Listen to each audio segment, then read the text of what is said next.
বলছি আপনারা আজকে কি করতে এসেছেন এখানে?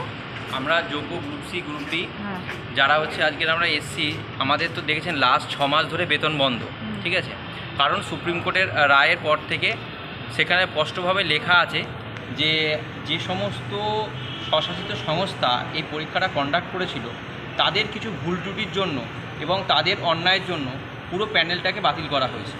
এবং তারপরে বোর্ডের থেকে একটা MA অ্যাপ্লিকেশন করা হয়, যেখানে অ্যাপিল করা হয় যারা এই দুর্নীতির সঙ্গে যুক্ত নয়, যেটা তদন্ত হয়েছে সেই তদন্তের বাইরে যারা আছে, যাদের এগেনস্টে কোনো অ্যালিগেশন নেই, তাদেরকে এই বছরের শেষ পর্যন্ত স্কুলে অ্যালাউ করা হয়।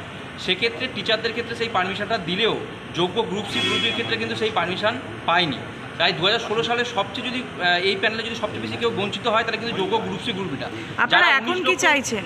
এখন আমরা যেটা চাইছি সেটা হচ্ছে বিধানসভায় যোগ্য গ্রুপ সি গ্রুপ ডিদের কথাটা উত্থাপিত হোক এবং তাদের চাকরি যাতে পুনর্বহাল থাকে সেই ব্যবস্থা করা হোক, অর্ডিন্যান্স জারি করা হোক।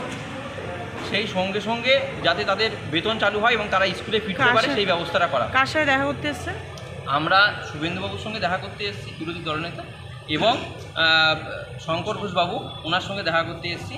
ওনাদের কাছে এই বার্তাটা প্রেরণ করব। আমি কালকের এসে আমাদের যে স্পিকার মহোদয় আছে ওনার পিএর কাছেও কিন্তু আমি একটা চিঠি দিয়ে গেছি যে আমাদের বিষয়টা ওনারা যেন ভাবনা চিন্তা করেন এবং একটা অর্ডিন্যান্স বিলের মাধ্যমে আমাদেরকে স্কুলে ফেরানোর, যোগ্যদেরকে স্কুলে ফেরানোর ব্যবস্থা করেন যাদের এগেনস্টে কোনো অ্যালিগেশন নেই।